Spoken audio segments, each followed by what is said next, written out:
On today's episode with Jamill Kelly. From the way the Nationals broke down, I knew who I was going to have to wrestle to get through the tournament. So it was just kind of, one match at a time. But like I said, it was probably the most free that I've just ever just wrestled, and just kind of just went out there and let it fly. And we can endure anything and adapt and pivot and change. Wrestling gave us that ability. I would say nothing in life has impacted me more than the things wrestling has taught me in terms of self-reflection, resilience. Toughness. Some guys have it, some guys don't. Adversity, 100%. How to pick myself up and be a man after I failed. And everything that has shaped my life and where I'm at today would not be there without the values and basically the lessons I've learned through the sport of wrestling. For me, wrestling saved my life because it allowed me to focus and channel my energy. We're fortunate if you wrestled, because if you wrestled, natural talent helps, but it's 5% of the ingredient. It pales in comparison to heart and technique and effort. It humbled me, taught me humility. Nothing can humble you more than wrestling. I think it's the learning to adapt, right? You learn how to adapt, you learn how to solve problems. If I look back at my time I spent wrestling, if it gave me one thing more than anything else, it's mental toughness. Ladies and gents, welcome back to the Wrestling Changed My Life podcast. This is your host, Ryan Warner. My guest today is Jamill Kelly, one of the great stories of our generation. And what I mean by that is, Jamill placed fourth in the state tournament in high school. That was the best he did. He never All-American for Oklahoma State, qualified for nationals twice, but never All-American. And then in 2000, he has this kind of chance run-in with Kolat at the Olympic Training Center. And lo and behold, Kolat asked Jamill Kelly to be his training partner for the 2000 Olympics. So Jamill Kelly goes over there, experiences the Olympic Games, and then has this fire lit that he wants to make the Olympic team himself. And so he goes from never winning a state title, never being a college All-American, to winning the World Team Trials in 2003, which was one of the most loaded weights of all time. You had Lincoln McIlravy, Bill Zadick, Tony Davis, and Chris Bono. So he wins that bracket, and then in 2004, he makes the Olympic team and gets a silver medal in the Olympics.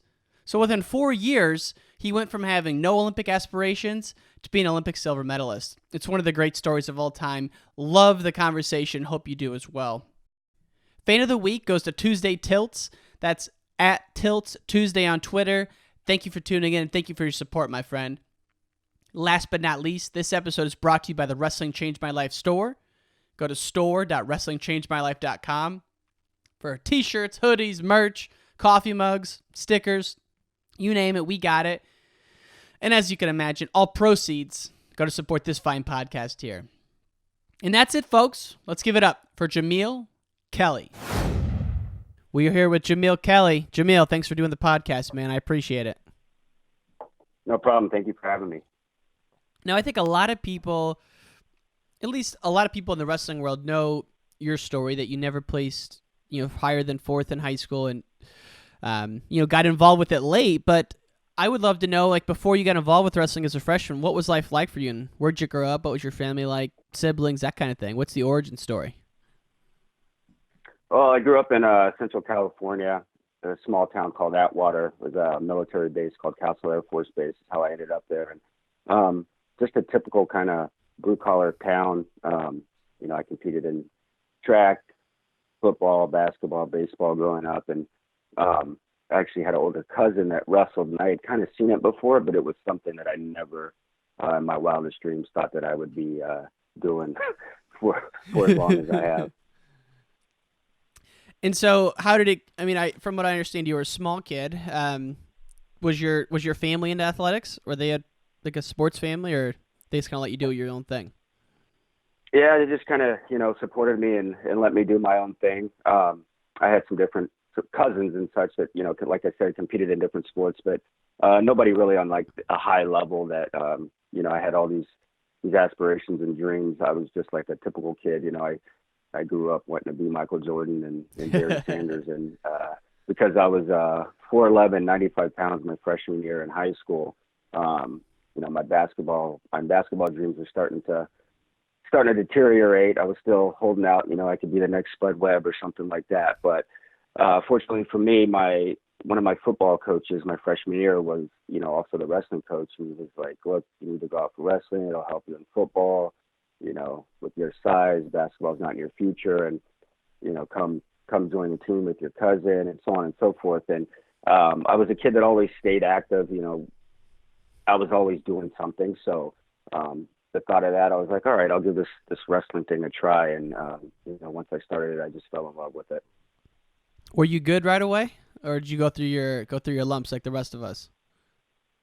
Yeah, I went through my lumps. Obviously, starting as a freshman, you don't know anything. I had a lot of natural ability that would, I could do well, but I was JV my whole freshman year, JV league champ.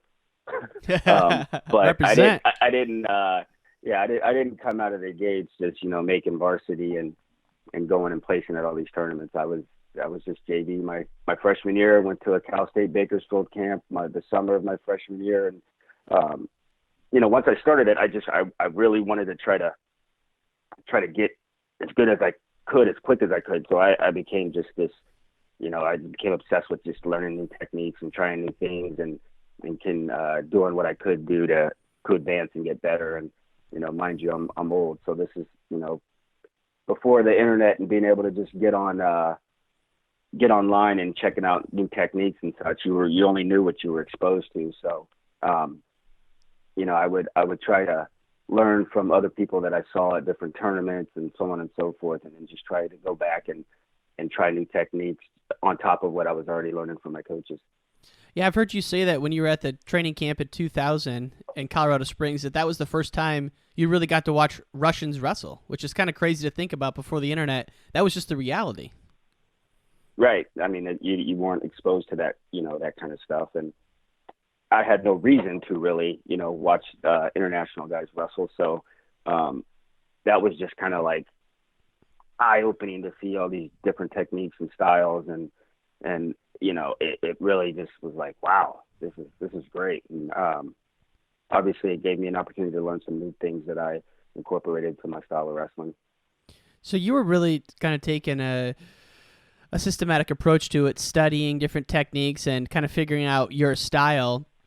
When you got to Lassen, was that the first time you were exposed to some, what you would say, like really high-level wrestling and high-level coaching, being around the guys like Tony Davis and Sonny Marchetti, or did it happen later for you?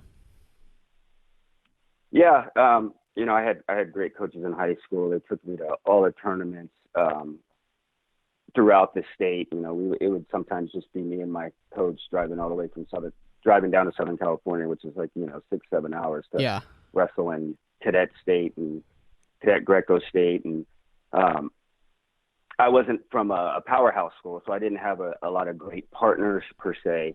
I had guys that would come in and help me and do, would work hard, but not guys that, were really going to push me to that next level. And until I got to Lassen, where I had guys that could, really beat me up. And so that helped elevate me. Like I said, since I started young, I embraced it. And, I liked the opportunity that I had as far as being around those different, those high caliber guys that had credentials and that were really able to help push and drive me, and to also see, what they were doing, and, guys like TJ Williams, and that was, I trained with. Obviously he had a lot of credentials coming out of high school. So, being able to compete and train alongside a guy like him, also gave me confidence in myself.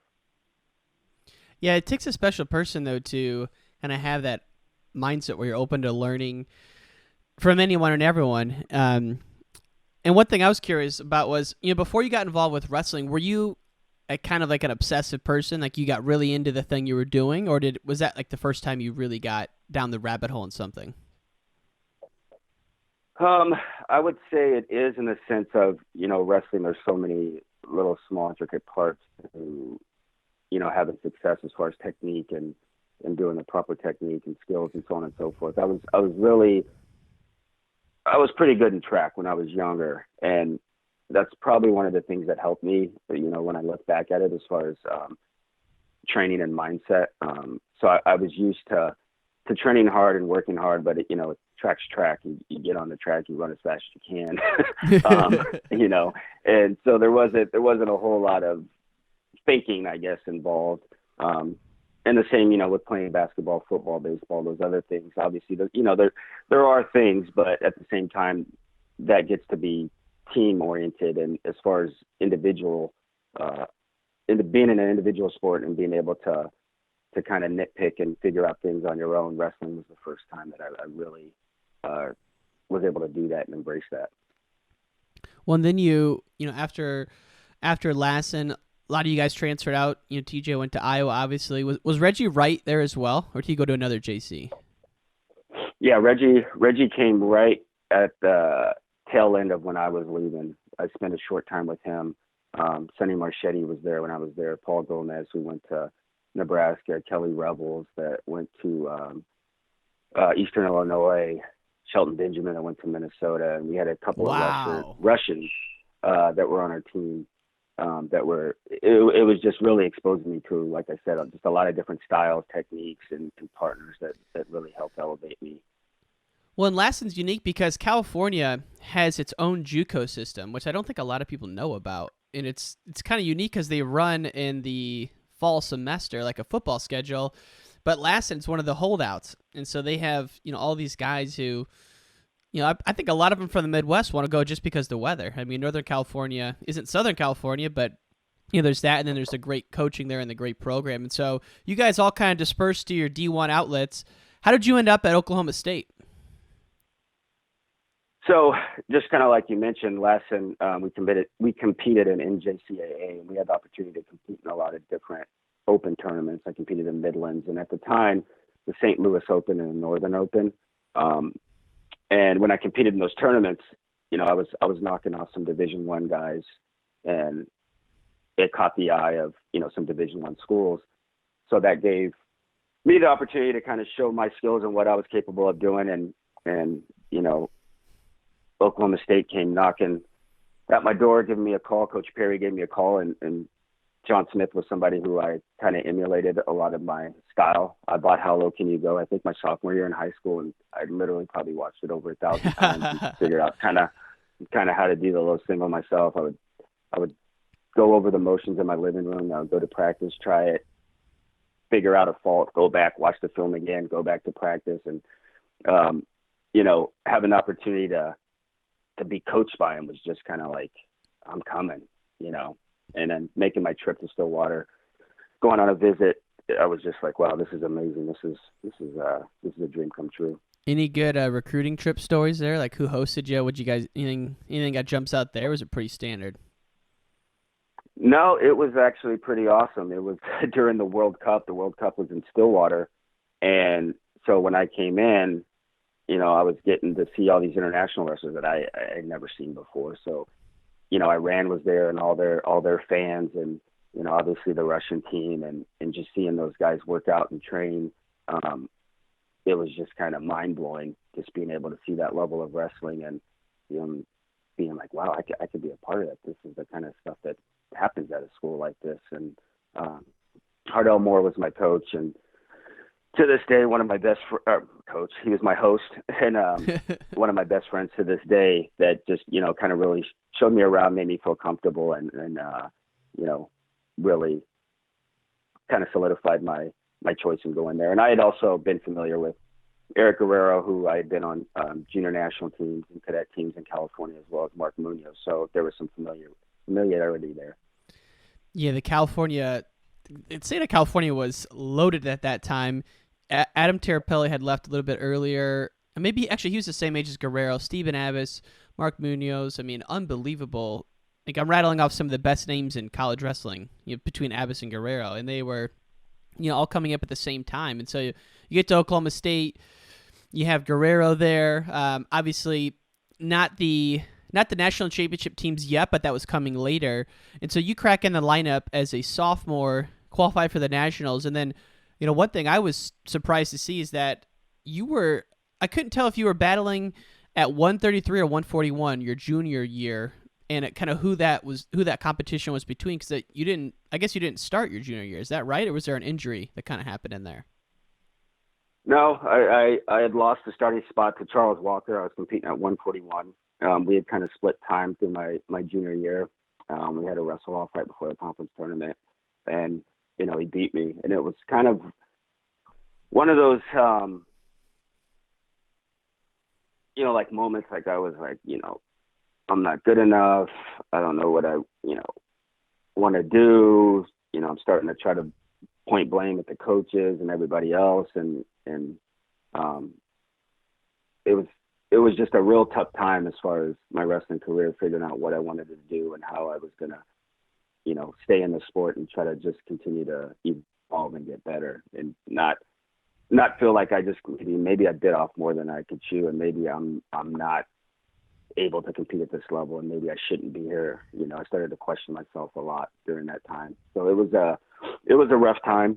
Obviously I was able to get through it, but it helped me develop as a wrestler and as a man, but it was quite a tough time for sure. And looking back on that, I mean, what do you think, like any techniques or tactics you use to get through it that maybe someone else who's going through a tough time could use? Anything that sticks out to you? For me, my whole college career, the biggest issue I had was just confidence and believing in myself. I went from high school taking fourth at state to a junior college to Oklahoma State. All of a sudden I'm in the room with national champs and All-Americans, and just assuming that everybody that I competed against was just better than me just because of their credentials and the experience that they had, and not really believing enough in what I was capable of doing. So I was always going out and wrestling not to lose instead of wrestling to win, and it just kind of hampered me throughout my whole college career. And like once you graduated Oklahoma State, did you have any aspirations of wrestling in the Olympics, or was that kind of something that hadn't crossed your mind yet? It hadn't crossed my mind at all. Obviously I didn't accomplish anything, so there was no reason for me to think that there was a future in wrestling or for me to have any level of success. So it's kind of, it's obviously crazy how things worked out, because at the end of my senior season, I didn't know what I was going to do. I was trying to figure it out, if I was going to move back to California, trying to find a job coaching high school and wrestling, or what I was going to do. That I was just kind of at that point everybody kind of goes through when they graduate and not know what's next, what's the next step. And I was very fortunate that I was able to have the opportunity that I did, that opened the doors that so led me to where I am now. I mean, that's saying it lightly. So let's get, because this is where the things get juicy. So from what I understand, you're at a summer camp in Reno, like doing like a wrestling camp, and for some reason the guys decided to stop by Colorado Springs on the way back. Is that kind of how it went down? It was on the way there. So we used to do a summer camp in Reno, and John Smith was the Olympic coach in 2000. So we were on our way to Reno and stopped through Colorado Springs during one of the training camps. And as most people know, during those training camps, college kids are there, and the national team's there. If they need partners, you come out and try to learn and get better. And I was sitting on the side. I can actually remember it clear as day. I was sitting on the side. I'm watching Kolat and Abe working out, and Sincero Abe, I can't remember if it was his ankle or his knee, but he tweaked something, and he was, kind of injured, and he had to go off, and they needed a partner. And, they're like, Kelly, get in there. So I go with Kerry, work out, don't think anything of it. And we go back to Stillwater, and Teague Moore, who was friends with Kerry, they had a relationship, called me and asked me if I would go out to West Virginia and work out with Kerry. And I was like, sure. Yeah, I got nothing else going on.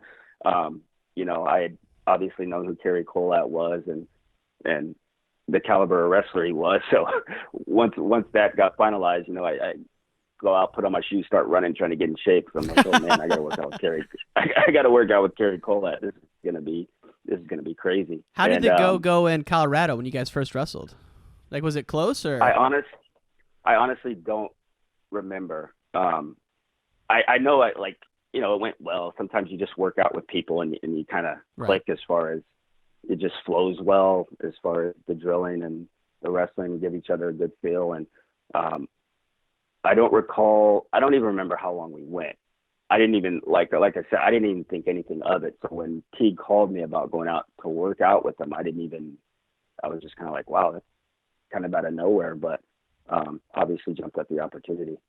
Wow. I mean, what a crazy kind of twist of fate that, see, I thought when you were at the Olympic Training Center the first time that you knew then you were going to be his workout partner. So you left, did the camp in Reno, got back a week later. You probably forgot about it. And then next thing you know, you get a call to go work out at West Virginia to train with Kolat for the Olympics. I mean, that is incredible. Oh yeah. I had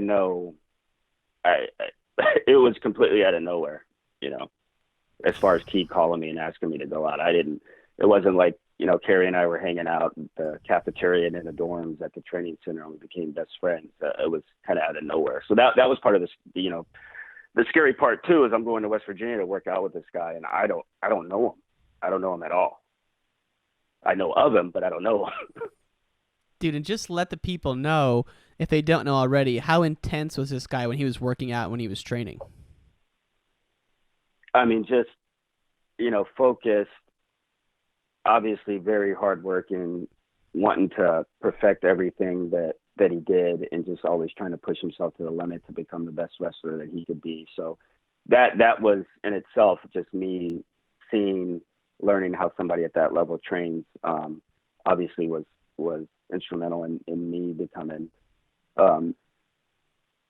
competitive freestyle athlete, because I was able to see that and know that. Obviously I had that around me at Oklahoma State, but being with Carrie, took it to a whole different level. Isn't it crazy how when you're around people, you start to carry the confidence that they have and you start to adopt kind of the mindset and the way they carry themselves just from being around them? Oh, for sure. And he was great. His wife, Erin, was great. Like we really just clicked, as far as friendship wise, working out, everything was just, it was awesome. And, while I was there, Abe was still dealing with his injury. And, at the time they were having to decide, who he was going to take as his training partner. And, he asked me and I was like, heck yeah, of course. I mean, I've never been overseas. I don't know what to do. I don't know where to go, but yeah, I'd be honored to do it. So,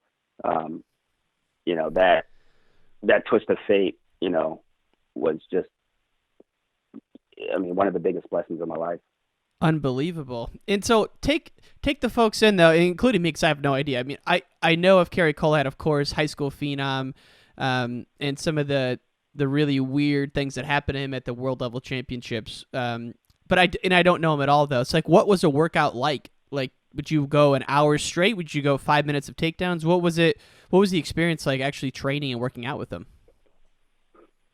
It wasn't anything crazy, I would say. I do remember that the first takedown, the first practice, he was like, all right, we're going to go the first to 5 takedowns, first to 4, first to 3, first to 2, first to 1.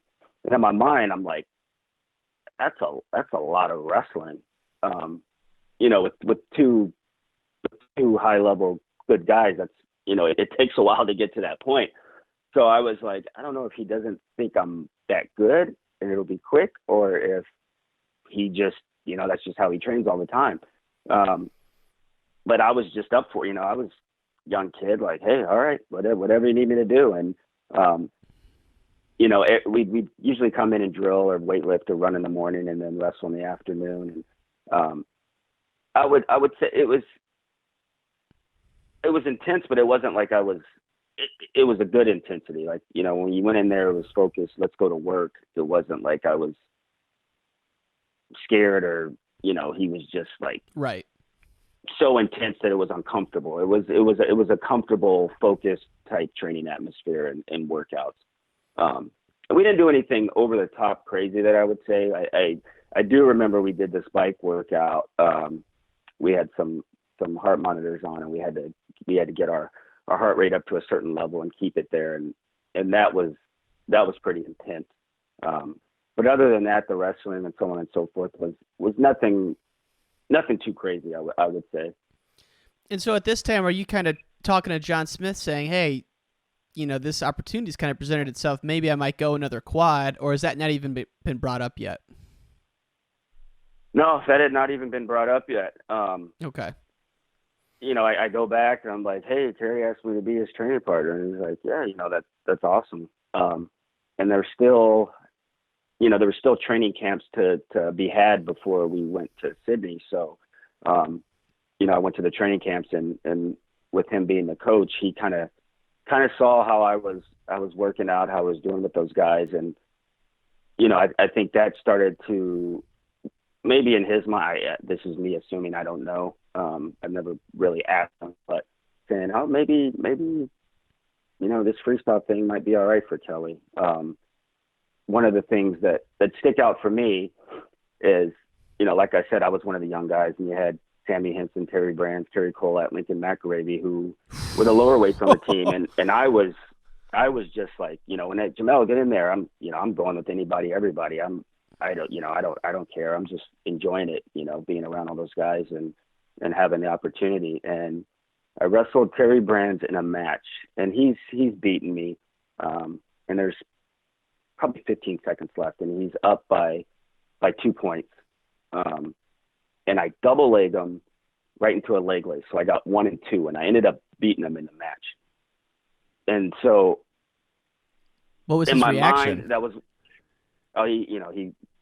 he was upset, flipped out, kind of stormed off, but then came back and, said thank you. And me and him actually trained a lot during those camps as well. And if you ask him, he probably doesn't remember. When you're training, you don't think about those kind of things. I don't remember, some kid from Oklahoma State tells you he took me down. But for me, it was one of those, hey, maybe maybe I can compete with these guys. It was kind of for me, it was one of those like light bulb moments that kind of helped give me a little more confidence that, like I said before, that I was really lacking.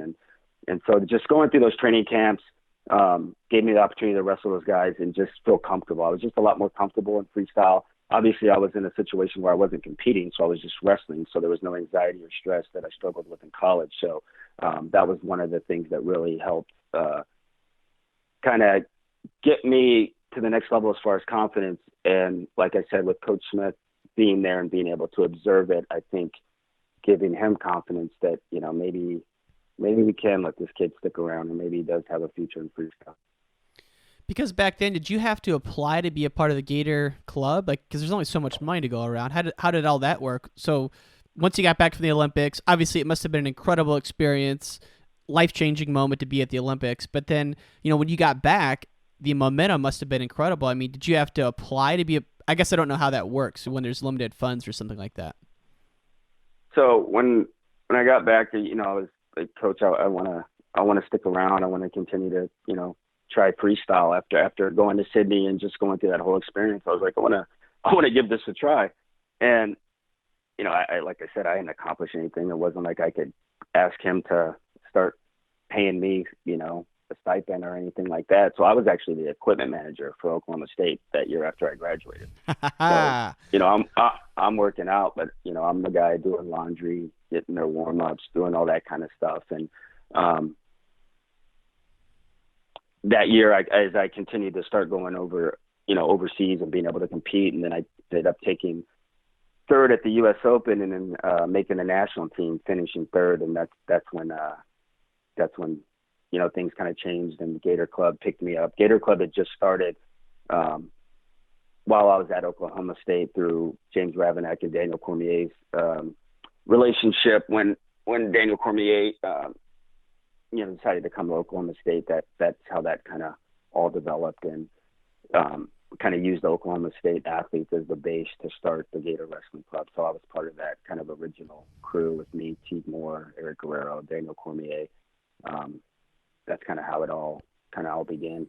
Man, so I mean, you think about that 12 to 15 month period from when you got done at the Nationals, the NCAAs as a senior in March, to like the following September of 2000 after you got back from the Olympics. I mean, you talk about having your life changed. That is had to be one of the most exciting times of your life to kind of go through all that. Because again, you didn't have the pressure of competing. You were just in there kind of soaking everything up. For sure. And it's still, I still hadn't competed in freestyle as far as, tournaments. I went to universities and so on and so forth while I was in college, but not really like freestyle focused and really, just going out there for me per se, and just trying to develop and get to where I wanted to go as far as, making a national team and trying to make world and Olympic team. So yeah, it definitely was, just a crazy experience and time for me. I gotta know, could Coach Smith still scrap in the early 2000s, or was he mostly kind of taking a step back at that point? Yeah, he didn't go that much with us at all, honestly. At least with me. I know sometimes him and Eric would go, and sometimes him and Teague would go, and at different times. Not so much in practice. He ran the majority of the workouts, so he was giving instructions on blowing a whistle more so than wrestling with the guys. So there was only one time that specifically sticks out after I made the team in 2004. We're about to start a normal practice, and he starts jumping around and kind of warming up, and I was like, what is this dude doing? And he was like, Kelly, let's go. He was like, I know I could have made the team in 96 and 2000. I'm gonna see if I can make the team in 2004. And I was like, this dude is crazy. And it was just, as a coach, just trying to get a rise out of me as an athlete, make me step up my level of intensity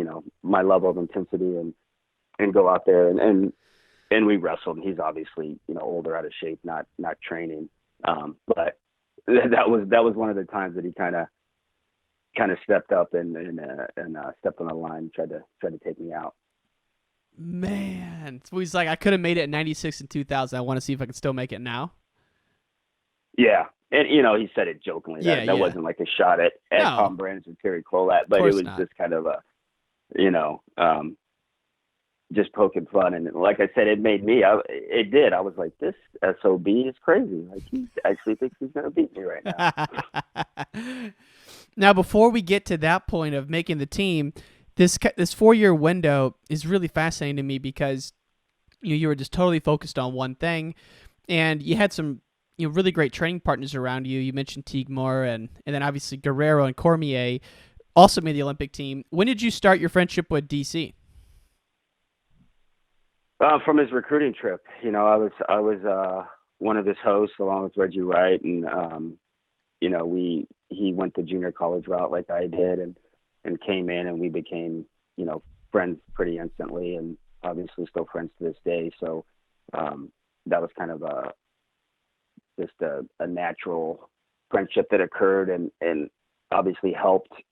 We helped each other, and during the ups and downs of our wrestling careers and personal things that just kind of evolved and helped us grow as wrestlers and as men. Had to be so much more fun to do it with like your buddies versus some of the times you hear about guys training for the Olympics, it seems like a super lonely pursuit, but you had 3 guys who made the team all train there together. It had to be just an incredible experience. Plus the college team was really good at that time as well. Right.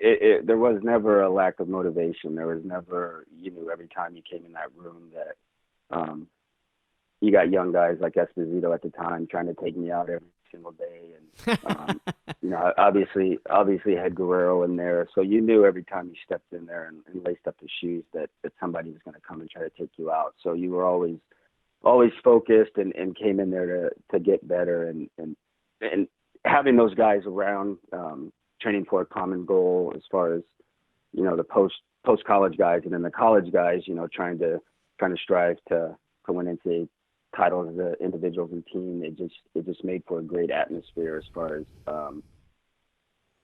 environment and just the motivation and being able to go in there and just be excited.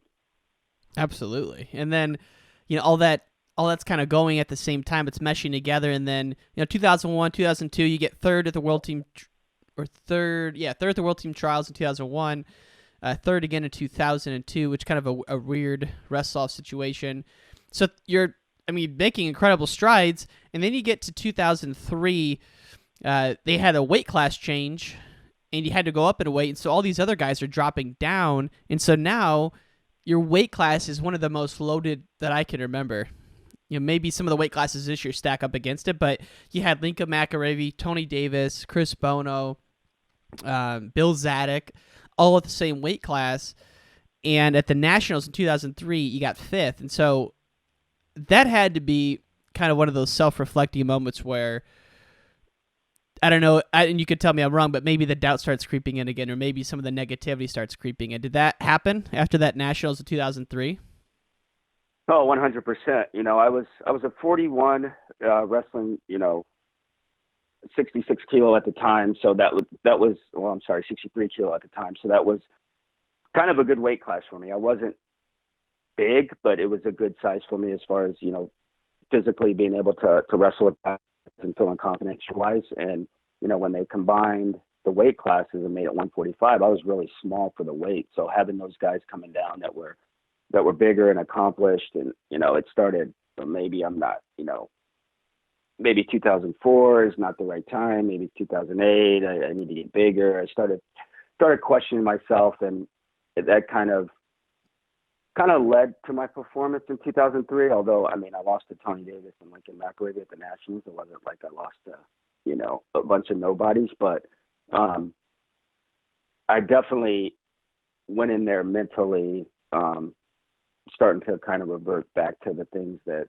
held me back in college. And, that was something I obviously had to switch for me to continue to wrestle in freestyle and to have the success. It's like you can't be in there just going through the motions if you're not going to go out there and expect to win. Right.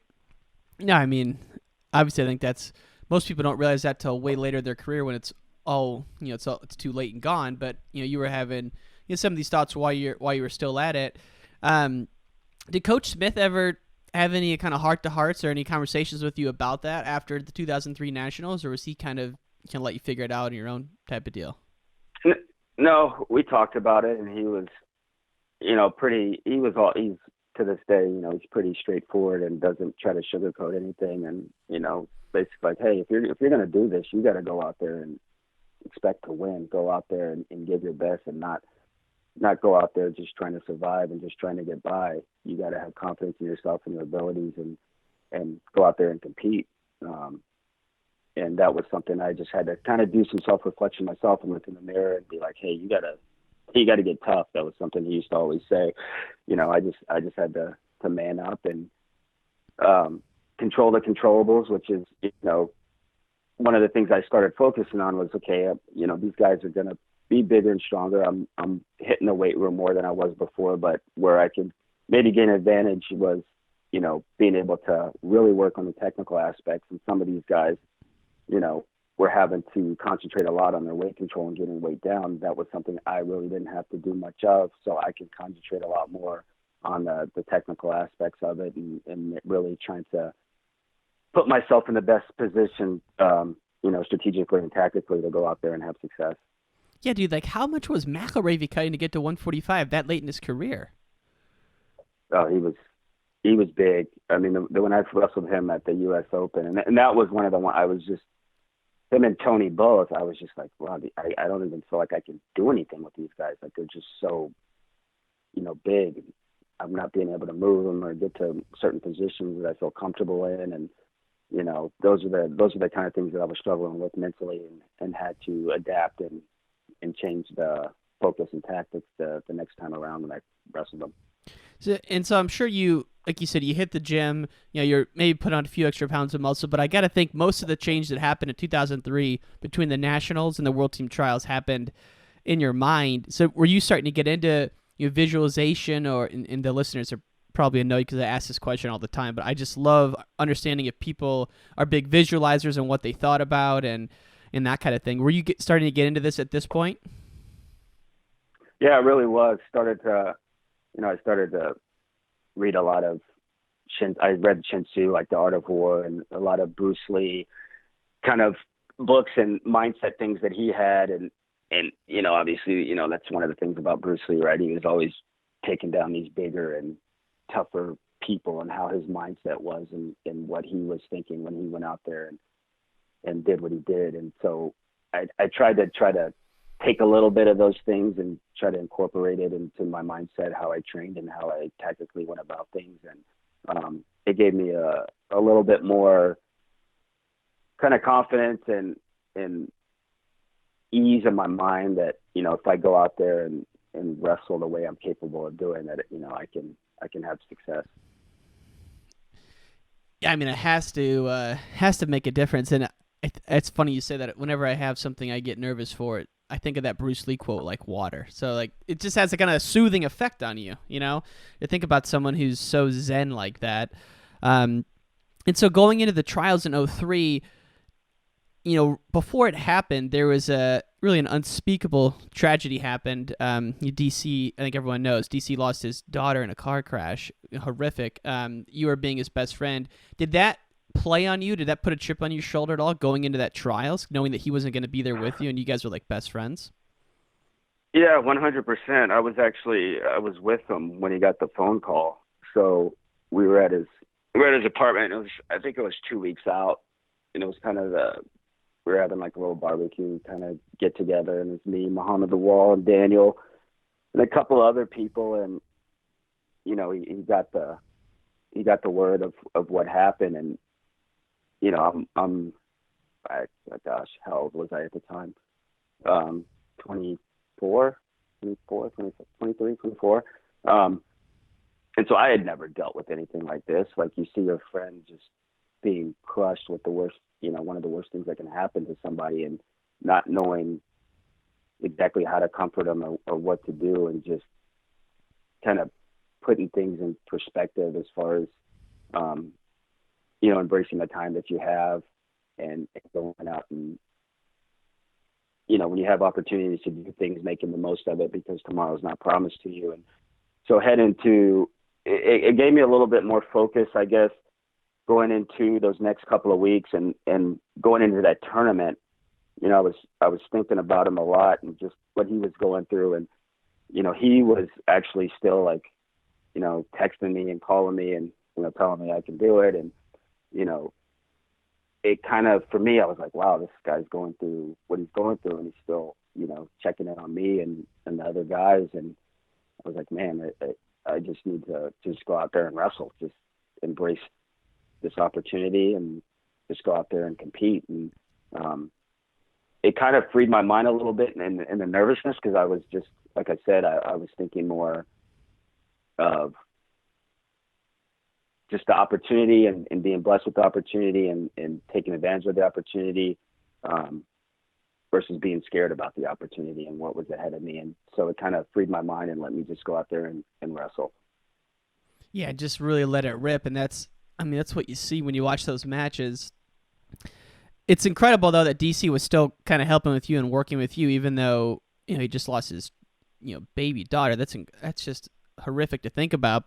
So he was kind of still in your head and in your ear. And then, the tournament loaded as usual. You get through Tony Davis. You get through Bill Zadick, which, God, I watched that match. That dude just looks so freaking thick and so strong. I mean, I can't even imagine. And then you get to McIlravy, who I think I read a stat that he hadn't lost to an American in a long time. Obviously, Olympic bronze medalist, 3-time NCAA champ. And he had beaten a galley from Canada before, so like he could have easily won. And so you had him in the semis. You end up beating him. I mean, at that point, were you kind of in cruise control, or were you still getting revved up for the Bono match? Yeah, every match I was, and not that you wouldn't get ready for it, but right. And I knew from the way the nationals broke down, I knew who I was going to have to wrestle to get through the tournament. So it was just kind of, one match at a time. But like I said, it was probably the most free that I've just ever just wrestled, and just kind of just went out there and let it fly. And, I knew from wrestling him the previous time at the Open, just some of the tactical things and changes that I needed to make. And Coach Smith had told me, before I wrestled him, like, hey, I've seen this guy wrestle. If you get ahead of him early, like he really starts coming hard like he does. And that's what made him very good, obviously, but it opened him up to expose himself to different scoring opportunities, and that's what I was fortunately able to take advantage of, because it kind of played just kind of like he said as far as that, because he really just started coming frantically at me, and I was able to take advantage of that. Yeah, and then you make the team, and World Championships were at New York City that year, which had to be awesome, wrestling in front of your home crowd. And yeah, I know it didn't go the way you wanted, but you still had to feel pretty good. I mean, in just 3 years since you had that workout with Kolat at the training center, now you're the number one guy in the U.S. at one of the toughest weight classes ever. And so where were you at mentally going into 2004? Were you starting to tighten up again because now you were the number one guy, or were you still wrestling loose and free? No, I reverted back to the McIlravy story, but sorry. As I got into that finals of 2003 against Bono, I was confident as far as, I had wrestled him before, and I knew if I did the things that I needed to do, that, I could win. And he had that year, he had done very, very well, internationally. And, that's who, everybody thought was going to win. And as far as, the best team for the U.S. and him getting a medal, they obviously wanted him to make the team. And then I come in there and make the team, and I go into New York and obviously don't have the tournament that I wanted. I popped the rib, like the final workout, kind of before, we were just concentrating on weight control. I popped the rib, and I let it plague, my mind a little bit too much mentally, and kind of, went in there a little more nervous, obviously, than you already are because of that. And, ended up losing in my pool, and back then you had to win your pool to advance. I lost to the Cuban in my pool, so he advanced. I went 1-1, and after the tournament, everybody's obviously not like it is now, but on the magazine articles and stuff, talking about it was a fluke that I made the team in 2003, and so on and so forth. And I took some time off to kind of refocus and motivate myself. A lot of the friends, all of my friends actually that I grew up with, none of them wrestled. So I went out and hung with them, because for me it was better because they didn't really talk about wrestling or anything. I just kind of was able to just, kind of free my mind a little bit and to get refocused. And, it gave me a little chip on my shoulder to kind of prove everybody wrong that, I wasn't just a, one hot tournament guy. And so going into the Nationals in 2004, which is obviously a big tournament the year of the Olympics, because at the time, if you won the U.S. Open, you set and were the Olympic trials finals. So, I went in there with trying to prove something. I'll let everybody know that, it wasn't just a fluke. So, I was confident going in, like I said, just having that chip on my shoulder to prove everybody wrong. But before you got to that U.S. Open, though, I can't forget about this, because I thought this was interesting. You went to the Uregan, fresh off your trip from San Diego, where you kind of got refocused. And in the first round, you have this guy who, had you ever heard of, I can never pronounce Russian names. Who's the guy you wrestled in the Uregan? Murdazaliev. Had you ever heard of him before then? No, so I hadn't heard of him. I knew of, Farniev. He was the defending world champion. He was at my weight, and Bakirov, who was a world bronze medalist 2 years ago at my weight. So I knew who those guys were, but this guy, I had no idea who he was. So, I lose to him in a close match, 3-1 or 3-0, the first match. And, I'm like, what the heck? I'm losing to this guy. I don't even know who this guy is, blah, blah, blah. And then he goes on to win the tournament. So that kind of, all right, well, maybe the loss isn't as bad as, it seems. And obviously he was able to go on and win the European Championships and the Russian Nationals and be their guy at the Olympic Games. Yeah, so I mean that had to be kind of a crazy thing too. Is Russia's always got a stable of guys, obviously, but you kind of run into someone you've never heard of, and I just think it's really interesting to hear about all these dichotomies of and the ups and downs that a high level athlete goes through. Any athlete. I mean, we're focusing on you here, but I'm sure most athletes go through these ups and downs of, hey, I'm feeling really good, made the team, didn't place at the Worlds in front of my home crowd. Then, kind of feeling good coming out of hanging out with your friends, and then you go to Russia and you get beat by a guy I've never heard of. And so I just think it just shows the resilience and perseverance that high-level athletes have to have mentally just to get through all that. I mean, even John Smith, like after he won the Olympics in '88, he got beat by Gil Sanchez at the All-Star meet to a college guy. It's like, so there's just all these ups and downs. And then I was talking to Esposito about this, but, at the Olympic trials, obviously in '04, kind of coming full circle, you're at the RCA Dome, and all these studs that we talked about, none of them make the finals. This kid, Jared Lawrence, who obviously, really, really, really good wrestler from Minnesota, he makes the finals. Did you know anything about him at that point? No, and that was actually, so going into the trials after winning the U.S. Open and being able to sit out, and so you watch the mini tournament, and I obviously, I'm thinking of Bono or Zadick or Larkin, and I'm scouting and preparing for these guys, and Lawrence comes through, and it was kind of eerie because he kind of had the same tournament that I had in '03, that he was beating guys that he had never beaten before, and I was like, oh man, and I hadn't really, like I said, I hadn't really watched him, so I'm like, asking people, hey, what's he do?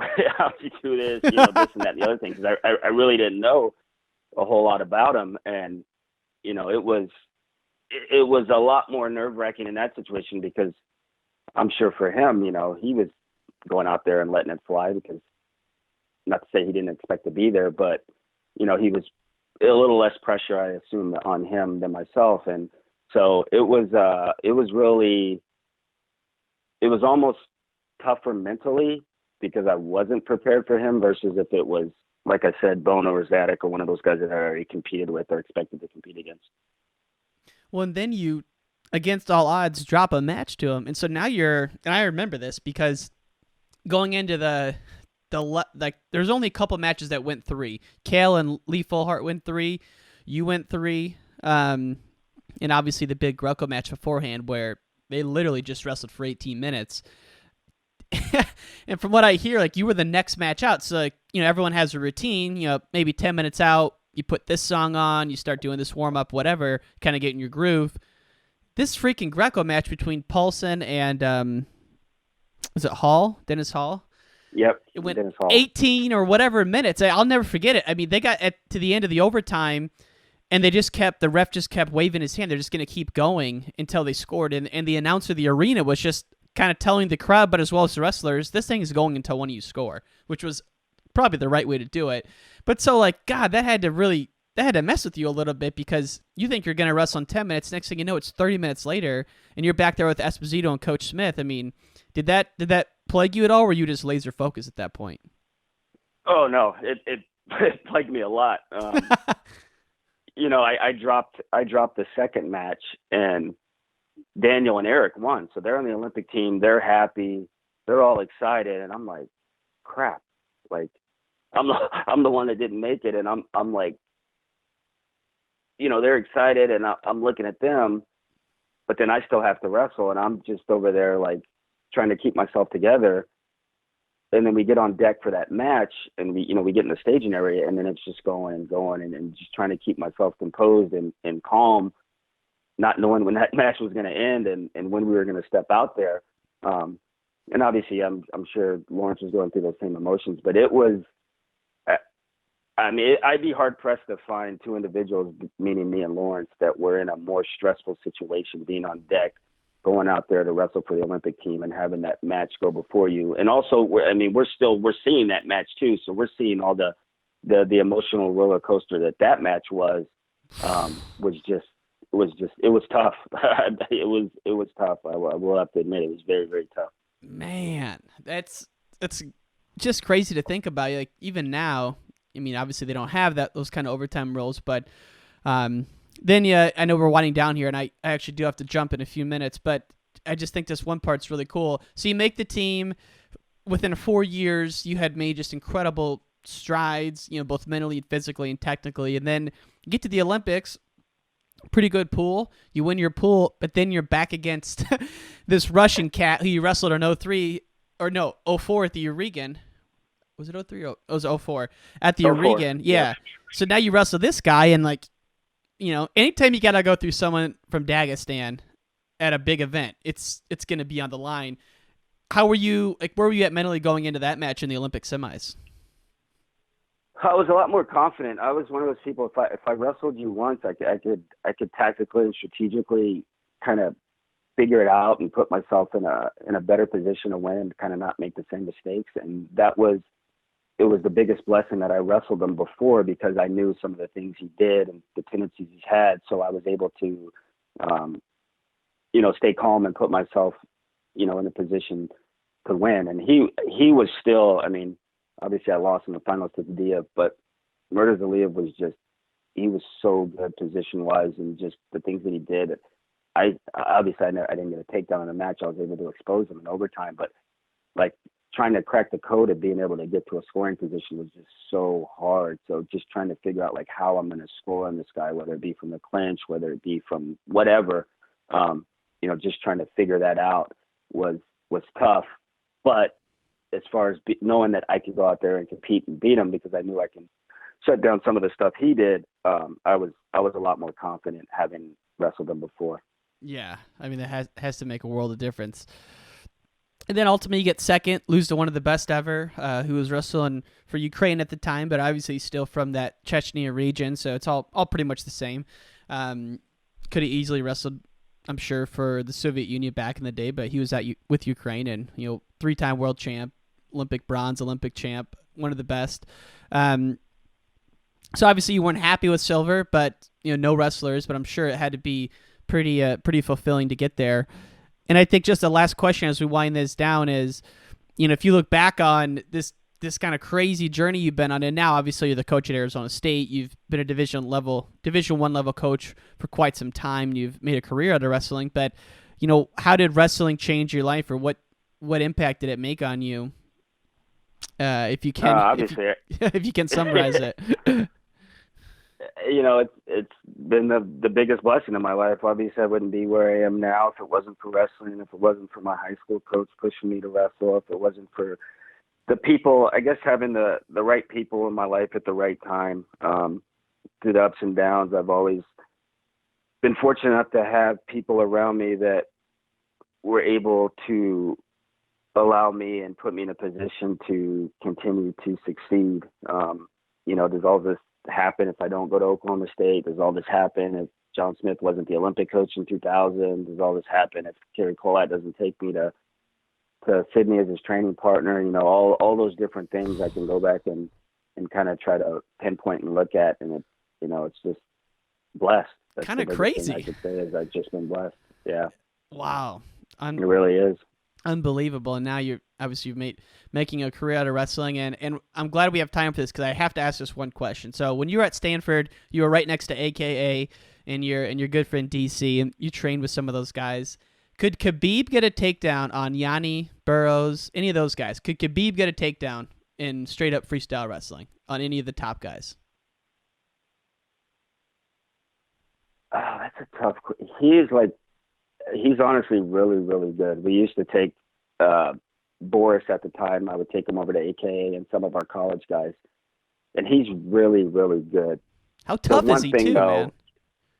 Yeah, right. And he just, he trains with all those guys in Mahatskala, so he's always been around high-level wrestlers and training with high-level wrestlers. The one thing that's the reason why it's difficult for me to say is because he's very good at using the fence and the cage, as far as pinning opponents up there and using it offensively and defensively. So as far as just being in the open, that's a little bit harder for me to. That's fair. To give you a definitive answer, but I will say it wouldn't be easy. It wouldn't be easy for any of them to take him down.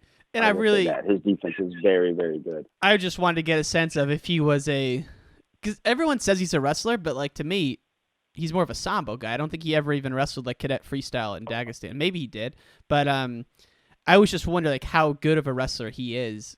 And obviously he's probably the best fighter of all time, but I just had to get your thoughts on that, man, since you've been in there in the trenches with him.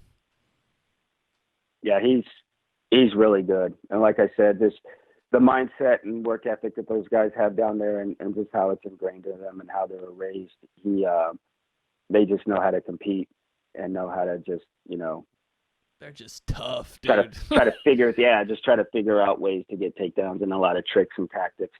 So yeah, it was really cool being able to experience that with Daniel and seeing those guys train and how they trained, and being a little part of that was also a great experience for me. Do you think DC's got one more in him? I think so. I think the only fight that he would take is a rematch with Stipe. I think other than that, right. I don't think there's anything else left for him to accomplish. He's getting to be an old man, and Father Time stays undefeated. So, he's obviously positioned himself with other opportunities and things where I don't think he needs anything else to kind of solidify what he's already accomplished and what he's meant to the sport. No question. I think a lot of people like to see him retire just to save his body, but that's obviously up to him, and everyone would tune into that third Stipe fight. Jamill, it's been an honor, sir. I love hearing these stories. This was one of the most requested ones to hear, so thank you very much for your time. Best of luck at CKLV this weekend. Thank you so much, and appreciate you having me on. And all great things must come to an end. If you enjoyed this episode, please subscribe. Give us a review, give us a rating, and share this with your friends. It would mean the world to us. Thanks for listening to Wrestling Changed My Life.